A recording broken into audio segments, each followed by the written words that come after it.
Means ഇപ്പോൾ ഈ സൂംബയുടെ വിഷയം തന്നെ ഇത് കുട്ടികൾ യൂണിഫോം ഇട്ടിട്ടാണോ ഈ സൂംബ ചെയ്യുന്നത്, മറ്റ് വസ്ത്രം ഇട്ടിട്ടാണോ സൂംബ ചെയ്യുന്നത്, ഇതുപോലും പരിശോധിക്കാതെയാണ് ഈ പ്രതിഷേധത്തിൽ തന്നെ തുടക്കം കുറിച്ചത്. മിനിസ്റ്റർ പറഞ്ഞ പോലെ തന്നെ മതത്തെ വല്ലാതെ പൊതുവിദ്യാലയങ്ങളിലേക്ക് വിദ്യാഭ്യാസ രീതിയിലേക്ക് കൊണ്ടുവരാനുള്ള ഒരു ശ്രമം ഈ കഴിഞ്ഞ കുറേ സമയങ്ങളായിട്ടുണ്ട്. അത് ഈ ഒരു വിഷയത്തിൽ മാത്രമല്ല, അതിൽ എന്തെങ്കിലും ഒരു പ്രത്യേക ഒരു അജണ്ടയുണ്ടോ? അല്ല, അത് നമുക്ക് അജണ്ട ഉള്ളവർക്ക് അജണ്ട ഉണ്ടാവും. അജണ്ട വെച്ചുകൊണ്ടാണല്ലോ അവർ കാര്യങ്ങളിലേക്ക് വന്നുകൊണ്ടിരിക്കുന്നത്. പക്ഷേ പിന്നെ ഗവൺമെൻറ് അതിൽ കീഴടങ്ങുന്ന പ്രശ്നമില്ല. മുഖ്യമന്ത്രി തന്നെ പറഞ്ഞ് നിയമത്തിൻ്റെ വഴിക്ക് പോകും, ഭരണഘടനയുടെ രീതിയിൽ മുന്നോട്ട് പോകും, പ്രോട്ടോക്കോൾ കാര്യങ്ങൾ പ്രോട്ടോക്കോളിൻ്റെ രീതിയിൽ പോകും. ഇപ്പോൾ പിന്നെ മിക്സഡ് സ്കൂള്, നമ്മൾ ഏത് ലോകത്താണ് ജീവിക്കുന്നത്? നമ്മുടെ ആൺകുട്ടികളും പെൺകുട്ടികളുടെ ഒരു സ്കൂളിൽ നമ്മുടെ മക്കൾ പഠിക്കുന്നതിന് വേറെ ഏതെങ്കിലും ഒരു കണ്ണുകൊണ്ട് കാണേണ്ട എന്തെങ്കിലും കാര്യമുണ്ടോ? ഈ കണ്ണുകൊണ്ട് കാണുന്നവരെ സംബന്ധിച്ചിടത്തോളമുള്ള അവരുടെ ഒരു മാനസികാവസ്ഥ എന്താണെന്ന് നമുക്ക് ഊഹിക്കാൻ കഴിയുന്നതല്ലേ ഉള്ളൂ.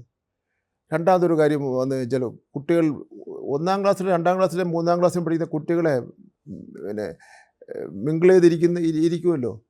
അതിലെന്തോന്ന് കാണാതിരിക്കുന്ന മക്കൾ. അവർ നമ്മുടെയൊക്കെ വീട്ടിലുള്ള കുട്ടികൾ വരുമ്പോൾ ചോദിക്കും, നിൻ്റെ ഫ്രണ്ട് ആര്? അത് 3-4 പെൺകുട്ടികളുടെ പേരായിരിക്കും അവൻ പറയുന്നത്, അവൻ്റെ ഫ്രണ്ട് അവരാണ്. അങ്ങനെയുള്ള നമ്മുടെ മക്കളെയൊക്കെ ഈ വേറെ ഒരു രൂപത്തിൽ കാണുന്നത് ശരിയാണോ? അതുപോലെ തന്നെ ഞങ്ങളുടെ ഈ ഗവൺമെൻറ് പിണറായി ഗവൺമെൻറ് വന്നതിന് ശേഷം 70 സ്കൂൾ മിക്സഡ് സ്കൂളാക്കി. വലിയ റിസൾട്ടും വലിയ ഒരു ഐക്യവും ഒരു മാറ്റവുമാണ് പിന്നെ വന്നിട്ടുള്ളത്.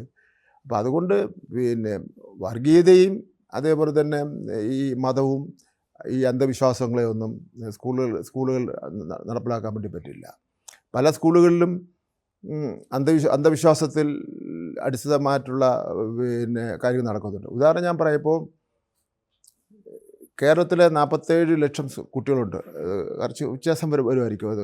അല്ലേ, പല സ്ഥലങ്ങളിലും ഈശ്വര പ്രാർത്ഥന നടത്തുന്നുണ്ട്.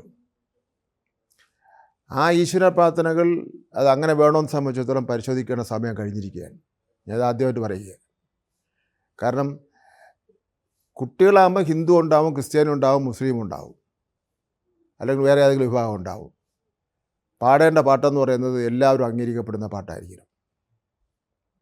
ഇത് ഏതെങ്കിലും ഒരു മതത്തിനെ മാത്രം ഊന്നി നിന്നുകൊണ്ട് നടത്തുന്ന പാട്ട് വേറൊരു മതത്തിൽപ്പെട്ടവരെ കൊണ്ട് നിർബന്ധിച്ച് പാടിപ്പിക്കുന്നത് ശരിയാണോ? ജനഗണമന ഓക്കെ, നമുക്ക് പ്രശ്നമില്ല, നമ്മൾ അംഗീകരിക്കപ്പെട്ടത്. NSSൻ്റെ ഒരു ഗീതമുണ്ട്, അറിയാമല്ലോ, അതൊരു മതേതരത്വ ഗീതമാണ്, അത് അംഗീകരിക്കപ്പെട്ടു. അപ്പോൾ ഓരോ സ്കൂളിലും അവർ ട്യൂൺ ചെയ്ത് വെച്ചേക്കുന്ന പാട്ടുണ്ട്. ക്രിസ്ത്യൻ പാട്ടുണ്ട്. മുസ്ലിം നടത്തുന്ന സ്ഥലത്ത് അത് ആ രൂപത്തിലുള്ള ഒരു സംഗതി ഉണ്ടാവാം. ഹിന്ദുസിൻ്റെ ആകുമ്പോൾ അത് വേറൊരു രൂപത്തിലുണ്ടാവാം. അത് നമുക്ക് പിന്നെ അങ്ങനെ ഇഷ്ടമില്ലാത്ത ഒരു പാട്ടോ ഇഷ്ടമില്ലാത്ത ഒരു ചിന്തയോ അടിച്ചേൽപ്പിക്കാനുള്ള അധികാരം നമുക്ക് ആർക്കുമില്ല.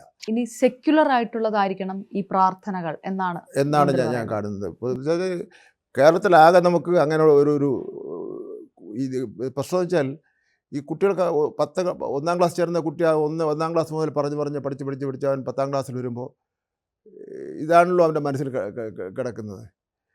അപ്പോൾ അതുകൊണ്ട് അത്തരം കാര്യങ്ങൾ പോലും നമുക്ക് കുട്ടികളെ അടിച്ചേൽപ്പിക്കാൻ പാടില്ല.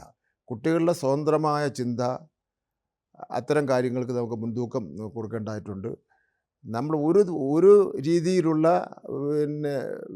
പിന്നെ വർഗീയ ചിന്തകളും അതൊന്നും നമുക്ക് അടിച്ചേൽപ്പിക്കാൻ വേണ്ടി ഒരു കാരണവശാലും പാടില്ല.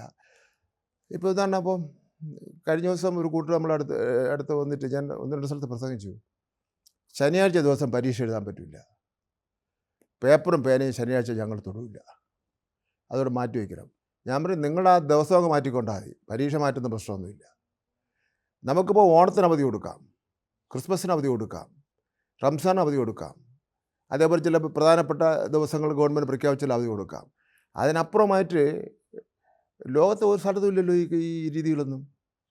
ലോകത്ത് ഒരു സ്ഥലത്തും ഈ രീതികളേ ഇല്ല. ഇപ്പോൾ നമ്മൾ ഗൾഫ് രാജ്യങ്ങളിൽ പോയാൽ, അവിടെ ലോകത്ത് എമ്പാടുമുള്ള രാജ്യങ്ങളിൽ നിന്നുള്ള ടൂറിസ്റ്റുകൾ വരാറുണ്ടല്ലോ. ഈ പിന്നെ പ്രസ്താവന നടത്തിയ മഹാഞ്ജന് കണ്ടിട്ടുണ്ടോ അവരുടെ വേഷങ്ങളെ സംബന്ധിച്ചിടത്തോളം? അപ്പോൾ ഇത് ഒരു വളരെ നന്നായി പോകുന്ന, ഇന്നിപ്പോൾ ദേശീയ അടിസ്ഥാനത്തിൽ തന്നെ 2-ാം സ്ഥാനവും 1-ാം സ്ഥാനവും വന്നിരിക്കുകയാണ് നമ്മൾ പെർഫോമൻസിൽ. അത് ചെറിയ രൂപത്തിലല്ല, 16ാമത് കടന്നതാണ്. അത് വളരെ കഷ്ടപ്പെട്ടും വളരെ പ്രയാസപ്പെട്ടിട്ടുമാണ് ഈ രൂപത്തിൽ കൊണ്ടുവന്നിട്ടുള്ളത്. നമ്മൾ വളരെ അന്തസ്സോടെ തലയുയർത്തി നിൽക്കുകയാണ്. ഒരു പൈസ പോലും കേന്ദ്ര ഗവൺമെൻറ്റിൻ്റെ കിട്ടിയില്ലെങ്കിൽ പോലും അക്കാഡമിക് കാര്യത്തിൽ, നോൺ അക്കാഡമിക് കാര്യത്തിൽ, പിന്നെ സ്പോർട്സിൻ്റെ കാര്യത്തിലൊക്കെ തന്നെ 1ാം സ്ഥാനത്തേക്ക് വന്നിരിക്കുകയാണ്. കേരളത്തിൽ 50%-ലേറെയുള്ള സ്കൂളുകളും മത സംഘടനകളുടെ നേതൃത്വത്തിൽ അവരുടെ ഫണ്ടിങ്ങിലൊക്കെ നടക്കുന്നതാണ്.